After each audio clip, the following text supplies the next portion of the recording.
आज का भी जो अपना टॉपिक रहेगा वो ग्रुप 13 के हलाइड्स के बारे में रहेगा और उसके अंदर 2-3 इम्पोर्टेंट क्वेश्चंस हैं जो एग्जाम में पूछे जाते हैं। सबसे पहले जो बोरोन के हलाइड का नेचर होगा वो कोवलेंट नेचर होगा। आपको पहले भी मैंने बताया था कि बोरोन के केस में 3 इलेक्ट्रॉन का लॉस बहुत डिफिकल्ट है क्योंकि फर्स्ट 3 आयनाइजेशन एनर्जीज का जो सम होगा बोरोन के केस में वो एक्सट्रीमली हाई होगा। और दूसरा पॉइंट ये भी इम्पोर्टेंट है कि जो बोरोन 3 पॉजिटिव आयन बनता है वो 27 पिकोमीटर के साइज का है। और आपको पता है भी फजान रूल के अकॉर्डिंग स्मॉल साइज के कटायन की पोलराइजिंग पावर हाई होती है और जितनी कटायन की पोलराइजिंग पावर हाई होगी बॉन्डिंग के अंदर उतना ही कोवलेंट करेक्टर आता जाएगा। तो इस वजह से जो बोरोन के कंपाउंड होंगे, एक तो बोरोन 3 पॉजिटिव आयन की पोलराइजिंग पावर की वजह से और जो दूसरा है वो बोरोन के जो 3 इलेक्ट्रॉन्स अगर आपने रिमूव करने हैं तो उनके लिए huge amount of ionization energy चाहिए। तो इन दोनों फैक्टर को अगर हम कंपाइल करके देखें तो बोरोन के जो कंपाउंड्स का नेचर रहेगा वो कोवलेंट रहेगा। अब इसके अंदर अगर हम हलाइड्स की टिपिकली बात करें तो हलाइड का जो जर्नल फार्मूला होगा बोरोन के वो होगा BX3 टाइप। और इस BX3 टाइप में अगर आप सेंट्रल बोरोन की हाइब्रिडाइजेशन नोट करो तो हाइब्रिड ऑर्बिटल निकालने के लिए हम फार्मूला लगाएंगे 1/2 number of valence shell electron of boron. तो बोरोन के पास वैलेंस शेल के अंदर 3 इलेक्ट्रॉन है। ग्राउंड स्टेट में बोरोन के S के अंदर 2 इलेक्ट्रॉन पेयर अप है और P के अंदर एक अनपेड इलेक्ट्रॉन है। तो ग्राउंड स्टेट में तो बोरोन के पास सिर्फ एक ही अनपेड इलेक्ट्रॉन है तो ये 3 बॉन्ड नहीं बना सकता। इसका मतलब जब भी बोरोन बॉन्डिंग करेगा वो एक्साइटेड स्टेट में बॉन्डिंग करेगा तो जो S इलेक्ट्रॉन होगा वो P में प्रमोट हो जाएगा। तो अगर आप इस वे से देखोगे तो बोरोन के पास वैलेंस शेल में 3 इलेक्ट्रॉन है और 3 ही उसके साथ मोनोवैलेंट हैलोजन अटैच है क्योंकि हैलोजन की वैलेंसी 1 होती है। कोई पॉजिटिव चार्ज नहीं, कोई नेगेटिव चार्ज नहीं। तो आपका आंसर आएगा सॉल्व करने के बाद 3 और 3 का मतलब इसकी हाइब्रिडाइजेशन होगी sp2। और एक्साइटेड स्टेट में देखो आप बोरोन के पास जो इलेक्ट्रॉन प्रेजेंट है एक S में है, 2 P में है और यही 3 ऑर्बिटल क्या कर जाएंगे हाइब्रिडाइजेशन में चले जाएंगे। मींस जो ऑर्बिटल्स हैं 2s और 2p के दो के उनके अंदर स्लाइटली एनर्जी का डिफरेंस है और वो आपस में मिक्सिंग करने के बाद हमें एक नया सेट देंगे ऑर्बिटल का जिनको हम बोलेंगे हाइब्रिड ऑर्बिटल। तो 3 ऑर्बिटल मिक्स हो रहे हैं ये वाले, इन तीनों की मिक्सिंग से 3 हाइब्रिड ऑर्बिटल बनेंगे और जो बोरोन के पास ये pz ऑर्बिटल रहेगा this pz orbital will be empty.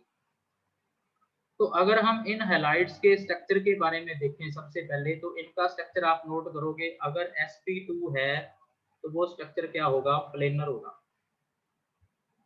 Trigonal planar geometry के अंदर होगा बोरोन। और बोरोन अपने sp2 हाइब्रिड यूज करके ऑर्बिटल्स हैलोजन के साथ बॉन्डिंग करेगा जबकि सेंट्रल बोरोन एटम पे एक जो होगा pz ऑर्बिटल जिसने हाइब्रिडाइजेशन में पार्टिसिपेट नहीं किया वो क्या होगा, एम्प्टी होगा।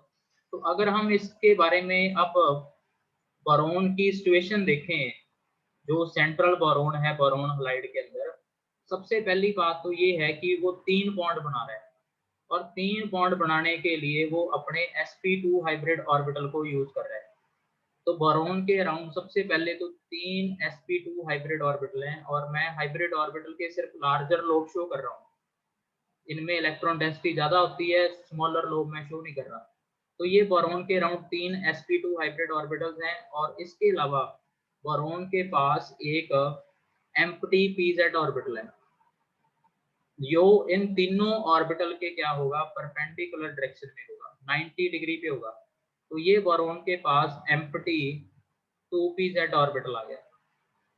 और अब जो बोरोन है वो हैलोजेंस के ऑर्बिटल्स के साथ जो टिपिकली p ऑर्बिटल होंगे, जैसे फ्लोरीन है तो फ्लोरीन की अगर आप कॉन्फ़िगरेशन देखो 1s2 2s2 2p5 तो इसके पास p के अंदर 5 इलेक्ट्रॉन है, एक में अनपेड इलेक्ट्रॉन है और वो अनपेड इलेक्ट्रॉन वाला ऑर्बिटल इस बोरोन के sp2 के अंदर जिसमें एक इलेक्ट्रॉन प्रेजेंट है इसके साथ आके क्या कर जाएगा, ओवरलैप कर जाएगा। और उनका जो ओवरलैप होगा इसके साथ वो हेड टू हेड ओवरलैप होगा। और इस हेड टू हेड ओवरलैप के कारण बोरॉन और हेलोजन में क्या बन जाएगा, सिग्मा बॉन्ड बन जाएगा। ठीक है, बोरॉन और हेलोजन में किसकी फॉर्मेशन हो जाएगी, सिग्मा बॉन्ड की फॉर्मेशन हो जाएगी। तो फ्लोरीन में जो सिग्मा बॉन्डिंग करने के लिए पार्टिसिपेट करेगा वो 2p करेगा। क्लोरीन में जो पार्टिसिपेशन होगी वो आपको पता है भी क्लोरीन का आउटर शेल 3p कंटेन करते हैं, तो वो 3p आके करेगा। बट जब भी हेलोजन बॉन्डिंग करेंगे तो आपने एक बात नोट करनी है, अनपेड इलेक्ट्रॉन वाला तो सिग्मा बॉन्ड बना गया, इसके अलावा भी हेलोजन के पास क्या प्रेजेंट है, ऐसे ऑर्बिटल प्रेजेंट हैं जिनके अंदर इलेक्ट्रॉन पेयर प्रेजेंट है। तो जैसे आप फ्लोरीन की बात करो तो फ्लोरीन में भी दो ऐसे ऑर्बिटल हैं जो क्या है, लॉन पेयर को कंटेन कर रहे हैं, और जो ये लॉन पेयर को कंटेन करेंगे जिसने सिग्मा बॉन्ड बनाया है उस ऑर्बिटल के क्या होंगे, ये परपेंडिकुलर होंगे। तो यहाँ पे अगर आप देखो फ्लोरीन के 2p और बोरॉन के 2p का साइज एक्सीलेंटली मैच कर रहा है, और ये क्या कर जाएंगे, साइड बाय साइड ओवरलैप कर जाएंगे। और इस साइड बाय साइड ओवरलैप से क्या होगा, इलेक्ट्रॉन का फ्लो होगा किससे, फ्लोरीन से बोरॉन की तरफ।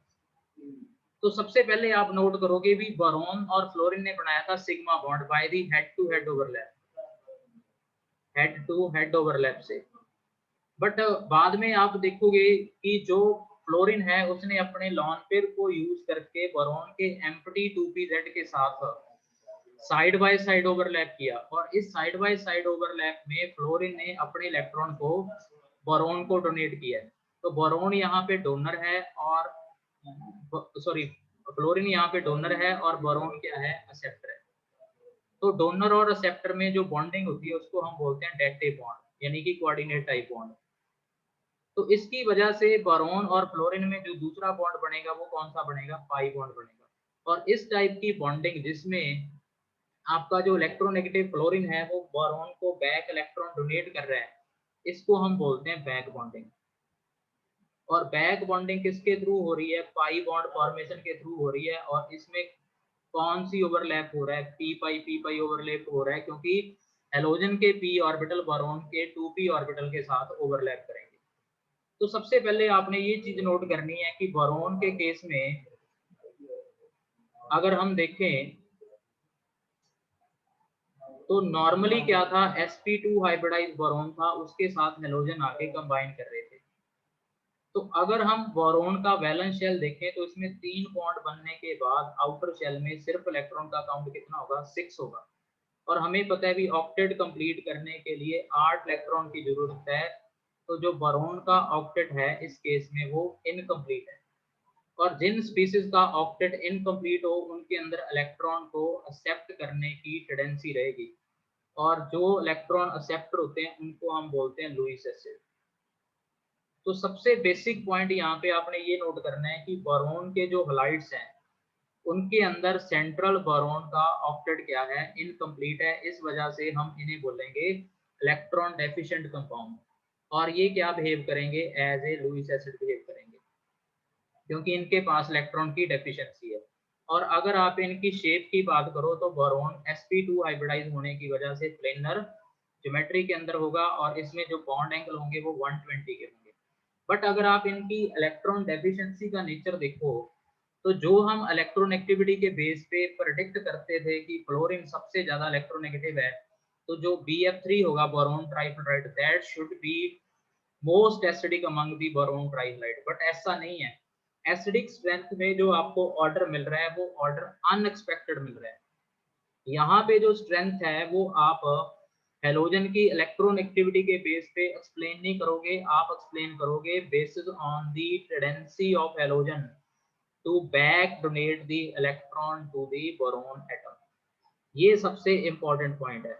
अब जैसे मैंने यहीं पे बात की है Bf3 की, तो Bf3 के अंदर क्या है कि जो 2p ऑर्बिटल हैं वो हाइब्रिडाइजेशन में दो पार्टिसिपेट करके थे, sp2 हाइब्रिड ऑर्बिटल ने सिग्मा बनाया। बट जो बोरॉन का एम्प्टी 2pz है वो फ्लोरीन के 2pz के साथ साइड बाय साइड ओवरलैप करके p पाई बैक बॉन्ड बना रहा है। तो जैसी बैक बॉन्डिंग होगी तो इलेक्ट्रॉन का फ्लो फ्लोरीन से किसकी तरफ होगा, बोरॉन की तरफ होगा। तो बोरॉन को इलेक्ट्रॉन मिल रहे हैं इस बैक बॉन्डिंग से, इसका मतलब इसका इलेक्ट्रॉन डेफिशिएंट नेचर क्या कर जाएगा, डिक्रीज कर जाएगा। और जैसे ही इलेक्ट्रॉन की कमी डिक्रीज करेगी वैसे ही लुईस एसिड स्ट्रेंथ कम हो जाएगी। तो जैसे ही बैक डोनेशन बढ़ती है हेलोजन से बोरॉन की तरफ, तो बोरॉन पे इलेक्ट्रॉन की जो डेफिशिएंसी है, जो कमी है, वो कंपनसेट हो जाती है, पूरी हो जाती है।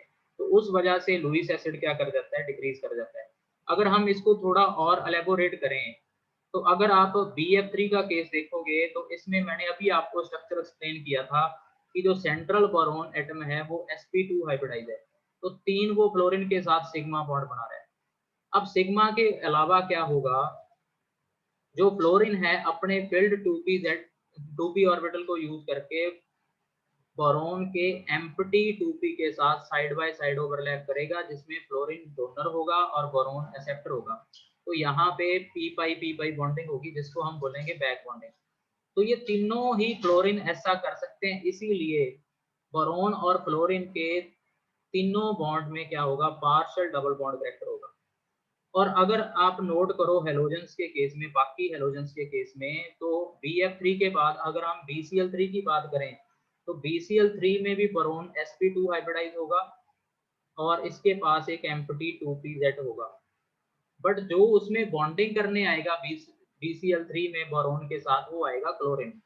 और क्लोरीन के पास बेसिकली 3p ऑर्बिटल है, तो एक 3p तो इसके साथ हेड टू हेड ओवरलैप कर जाएगा, वहां तो बन जाएगा सिग्मा बॉन्ड। बट जो इसका 3p होगा, जो इसके परपेंडिकुलर होगा, जिसके अंदर 2 इलेक्ट्रॉन प्रेजेंट होंगे, और ये बोरॉन का 2p है, इनमें अब साइज का क्या आ गया, डिफरेंस आ गया। और ये साइज का डिफरेंस ब्रोमीन के केस में तो और भी बड़ा होगा, क्योंकि ब्रोमीन के पास 4p ऑर्बिटल है और बोरॉन के पास 2p है। तो जैसे जैसे पहले आप देखो बोरॉन और फ्लोरीन में 2p ओवरलैप था जब बैक बॉन्डिंग हो रही है, और उसके बाद बोरॉन और क्लोरीन में 2p 3p ओवरलैप है, फिर 2p 4p ओवरलैप है ब्रोमीन में, और 2p 5p ओवरलैप है किसमें, आयोडीन में। तो जैसे जैसे आप फ्लोरीन से आयोडीन की तरफ मूव करोगे तो ओवरलैपिंग देखो चेंज हो रहा है। BF3 में 2p ओवरलैप है, क्लोरीन में बोरॉन का 2p के साथ क्लोरीन का 3p ओवरलैप कर रहा है जब बैक बॉन्डिंग हो रही है। ब्रोमीन में जो बैक बॉन्डिंग हो रही है वो 2p और 4p के बीच हो रही है, और इसमें 2p और 5p के बीच में हो रही है।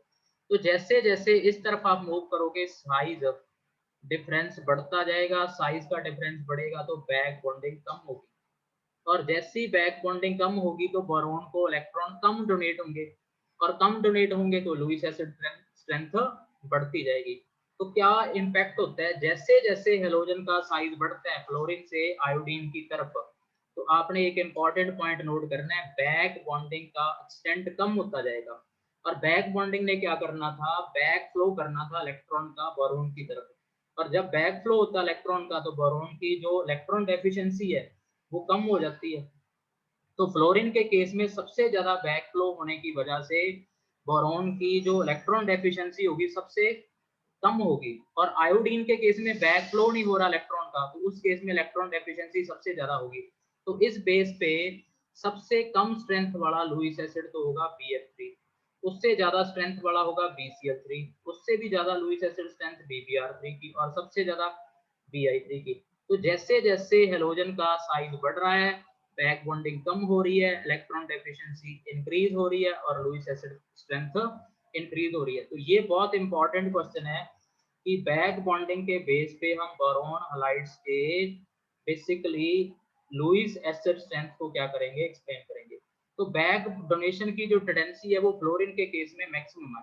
एक कारण तो ये है कि उसका साइज 2p के साथ एक्सीलेंट मैच करता है, और दूसरी बात, जो बोरॉन के 2p के इलेक्ट्रॉन है ना, 2p स्मॉल साइज का है, इसके खुद के इलेक्ट्रॉन में इतनी रिपल्शन होती हैं कि वो डोनेट करना ज्यादा प्रेफर करते हैं, खुद के इलेक्ट्रॉन ही। और 3p में क्लोरीन में कंपैरेटिवली क्या है, रिपल्शन कम है, तो उस केस में डोनेशन क्या होगी, इजीली नहीं होगी, तो बैक बॉन्डिंग वहां पे कम आएगी, एसिडिक स्ट्रेंथ क्या कर जाएगी, इंक्रीज कर जाएगी। तो BF3 क्या होगा, सबसे लीस्ट एसिडिक होगा।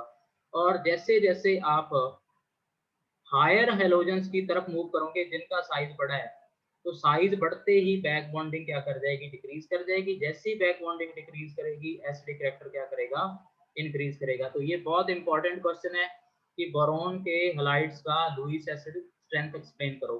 और इसी बैक बॉन्डिंग की वजह से बोरोन और फ्लोरीन के बॉन्ड में क्या आ जाता है, पार्शियल डबल बॉन्ड करेक्टर आ जाता है, और जिससे बोरोन और फ्लोरीन के बॉन्ड की स्ट्रेंथ बढ़ जाती है। ये इंपॉर्टेंट पॉइंट है यहाँ पे।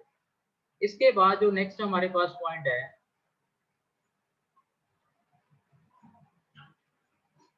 वो है एल्युमिनियम के हैलाइड के बारे में, और एल्युमिनियम का जो टिपिकली केस है वो है एल्युमिनियम क्लोराइड। अब जैसे बोरोन के कंपाउंड्स में इलेक्ट्रॉन डेफिशिएंसी है, एल्युमिनियम के क्लोराइड में भी डेफिशिएंसी होगी, क्योंकि अगर आप एल्युमिनियम का केस देखो तो एल्युमिनियम के साथ जब 3 क्लोरीन होंगे तो वो BCl3 वाला केस ही है, ठीक है। तो यहाँ पे एल्युमिनियम का होगा sp2 हाइब्रिडाइज होगा, 3 बॉन्ड बना रहा है तो 6 इलेक्ट्रॉन है, तो ये भी इलेक्ट्रॉन डेफिशिएंट कंपाउंड है। तो क्या बिहेव करेगा, ये लुईस एसिड बिहेव करेगा। तो अपने लुईस एसिड करैक्टर को बेसिकली कम करने के लिए या इलेक्ट्रॉन डेफिशिएंसी को कम करने के लिए ये डाइमर एग्जिस्ट करता है, और डाइमर कहाँ तक रहता है, ये 700 डिग्री सेंटीग्रेड तक रहता है, उसके बाद ये AlCl3 में टूट जाता है। तो जब ये डाइमर बनाएगा AlCl3 तो क्या करेगा, जो ये क्लोरीन है इसके पास सिग्मा बॉन्ड बनाने के बाद तीन लॉन पेयर है, और इसी तरीके से AlCl3 की दूसरे यूनिट में ऐसा सिचुएशन है। तो जो क्लोरीन है वो अपने लॉन पेयर को एल्युमिनियम के एम्प्टी p ऑर्बिटल में डोनेट कर देंगे pz में। तो डोनेशन से यहाँ पे क्या बन गया, कोऑर्डिनेट बॉन्ड बन गया। लेंथ में थोड़ा सा ये लॉन्गर होगा नॉर्मल बॉन्ड से, और ये क्लोरीन पहले मॉलिक्यूल के एल्युमिनियम के एम्प्टी pz में इलेक्ट्रॉन डोनेट कर देगा। तो यहाँ पे क्या हो रही है, बेसिकली कोऑर्डिनेट बॉन्ड फॉर्मेशन हो रही है। एल्युमिनियम के एक मॉलिक्यूल के साथ दूसरे एल्युमिनियम के मॉलिक्यूल का क्लोरीन क्या बना रहा है, कोऑर्डिनेट बॉन्ड बना रहा है। तो अगर आप इस केस में देखोगे तो अब एल्युमिनियम की जो हाइब्रिडाइजेशन है वो 4 बॉन्ड आ गए, तो वो sp3 हाइब्रिडाइजेशन में चला गया, और sp3 में जो बॉन्ड एंगल होता है वो लगभग 109 डिग्री 109.5 डिग्री करीब होता है। और यहाँ पे अगर आप बॉन्ड एंगल देखोगे इस केस में तो वो लगभग एल्युमिनियम के अराउंड जो मिलेगा आपको इस एंगल में, यहाँ पे थोड़ा सा एंगल कम मिलेगा क्योंकि डाइमर बनाने के लिए इसको थोड़ा बेंट होना पड़ेगा, तो एंगल मिलेगा यहाँ पे 79 के करीब। तो डिस्टॉर्टेड टेट्राहेड्रल टाइप अरेंजमेंट होगी, और जो आउटर क्लोरीन है वहां पे एंगल मिलेगा 118, और एल्युमिनियम होगा sp3 हाइब्रिडाइजेशन में, और 4 क्लोरीन द्वारा वो टेट्राहेड्रली सराउंडेड होगा। तो एल्युमिनियम ने अपनी इलेक्ट्रॉन डेफिशिएंसी को कवर अप करने के लिए डाइमर बनाया, बैक बॉन्डिंग वाला केस यहाँ पे नहीं है। बट BF3 डाइमर नहीं बनाएगा, क्यों नहीं बनाएगा, उसका रीजन क्या है कि उसमें बैक बॉन्डिंग के कारण बोरोन और फ्लोरीन का बॉन्ड क्या कर रहा है, डबल बॉन्ड करैक्टर एक्वायर कर रहा है, जिसकी वजह से बॉन्ड को स्टेबिलिटी मिल रही है। अगर ये डाइमर बनाए तो डाइमर में इसे इतनी स्टेबिलिटी नहीं मिलेगी जितनी इसको किसमें मिल रही है, बैक बॉन्डिंग में मिल रही है। क्योंकि बैक बॉन्डिंग के टाइम क्या हो रहा है, बैक बॉन्डिंग के time partial double bond character आ रहा है। तो BF3 या BCl3 के केस में डाइमर की पॉसिबिलिटी कम हो जाती है। BCl3 के केस में तो 4 क्लोरीन को होल्ड करना ही बोरोन के लिए मुश्किल हो जाता है। बट BF3 डाइमर क्यों नहीं बनाता, because energy released by the formation of additional bond to another boron atom, जो ये वाला सिचुएशन मैं बता रहा हूँ, इसमें इतनी एनर्जी पैदा नहीं होती जितनी किसमें पैदा होती है, रिलीज होती है जब वो बैक बॉन्डिंग करता है। तो बैक बॉन्डिंग से उसे स्ट्रेंथ ज्यादा मिल रही है, डाइमर से उसे स्ट्रेंथ कम मिल रही है, इसीलिए वहां पे जो है डाइमर की फॉर्मेशन नहीं होगी। बट इस ग्रुप के बाकी अगर आप एलिमेंट्स देखोगे, एल्युमिनियम, गैलियम, इंडियम या थैलियम, वहां पे बैक बॉन्डिंग नहीं आएगी, क्योंकि एल्युमिनियम में 3p है, गैलियम में 4p ऑर्बिटल है, इंडियम में 5p है, और थैलियम में 6p है। तो जैसे जैसे p का साइज बढ़ता जाएगा बैक बॉन्डिंग के चांस कम होते जाएंगे, डाइमर बनाने के चांसेस बढ़ते जाएंगे। तो डाइमर बनाने की टेंडेंसी इलेक्ट्रॉन डेफिशिएंसी को पूरा करने के लिए रहती है। तो कई बार आपको पेपर में क्वेश्चन पूछ लेते हैं AlCl3 का स्ट्रक्चर एक्सप्लेन करो, तो आपने बताना है भी एक पर्टिकुलर टेम्परेचर के बिलो तो ये डाइमर है, और डाइमर में एल्युमिनियम के around 4 chlorine tetrahedral distorted tetrahedral manner में अरेंज होते हैं। एक AlCl3 का क्लोरीन दूसरे AlCl3 के मॉलिक्यूल के साथ कोऑर्डिनेट बॉन्ड बना के डाइमर की फॉर्म में एग्जिस्ट करता है। तो ये आपने इसके अंदर AlCl3 का डाइमर फॉर्म का केस, BF3 का बैक बॉन्डिंग का केस, ये दो इंपॉर्टेंट बातें इसके अंदर डिस्कस करनी है।